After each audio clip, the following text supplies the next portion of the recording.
Hi நண்பர்களே, what eat இன் அ டேல. இன்றைக்கி மார்னிங் பிரேக்ஃபாஸ்ட்டுக்கு நான் இட்லியும் பருப்பு நெய்யும் தான் சாப்பிட்டோம். சாப்பிட்டு முடிச்சுட்டு மத்தியானம் லஞ்சுக்கு என்ன பிளான் பண்ணலாம் அப்படின்னா, பன்னீர் தான் பண்ணேன். ஸோ பன்னீருக்கு வந்து வெங்காயம் தக்காளி எல்லாம் சாட்டே பண்ணிவிட்டு ஜஸ்ட்டு வந்து மசாலாலாம் போட்டேன். கரம் மசாலா, மிளகாத்தூள், மஞ்சள்தூள் எல்லாம் போட்டு நல்லா வந்து வதக்கிட்டு தென் வந்து குடமிளகா கருவேப்பிலை அதையும் போட்டு வதக்கிட்டு நான் ஃபைனலாக பன்னீர் போட்டு நல்லா வறுத்து எடுத்தாச்சு. ஸோ ரொம்ப டேஸ்டியாக இருந்துச்சு. அது வந்து பருப்பு நெய்க்கு சூப்பர் காம்பினேஷனாக இருந்துச்சு. இன்றைக்கி வந்து நான் கடைக்கு போயிருந்தேன் கிரேப்ஸ் வாங்கிறதுக்கு. ஸோ கிரேப்ஸ் பார்த்தா வாங்கலாமா வேணாமான்னு சொல்லி ஒரு பயம் வந்துடுச்சு. ஏன்னா சமீப காலமாக நம்ம கேள்விப்படுறது என்ன அப்படின்னா, கிரேப்ஸ் சாப்பிட்டா கேன்சர் வருது அப்படின்னு சொல்லிட்டு புதுசாக ஒரு ஸ்டேட்மெண்ட் சொல்கிறாங்க. ஆனால் இது நம்ம சின்ன வயசுலேருந்து சாப்பிட்டு வளர்ந்த ஒரு ஃப்ரூட் தான். திடீர்னு ஒன்றும் நம்ம பழகலை. இந்த ட்ராகன் ஃப்ரூட் மாதிரி, இந்த கிவி மாதிரியெல்லாம்.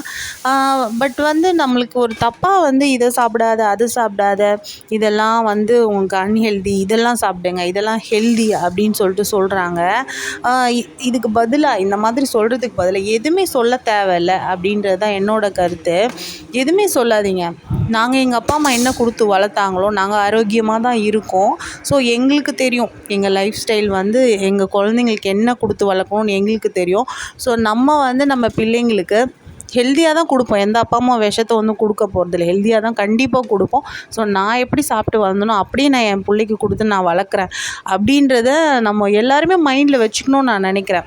ஏன்னா இவங்க வந்து இதை கொடு, அது கொடு, இதை கொடு, அது கொடுன்னு நம்ம கொடுத்து பதிலாக வந்து ஹாஸ்பிட்டல் தான் போய் அட்மிட் ஆகிறோம். ஒன்றும் நல்லது நடந்த மாதிரி ஒன்றும் தெரியல.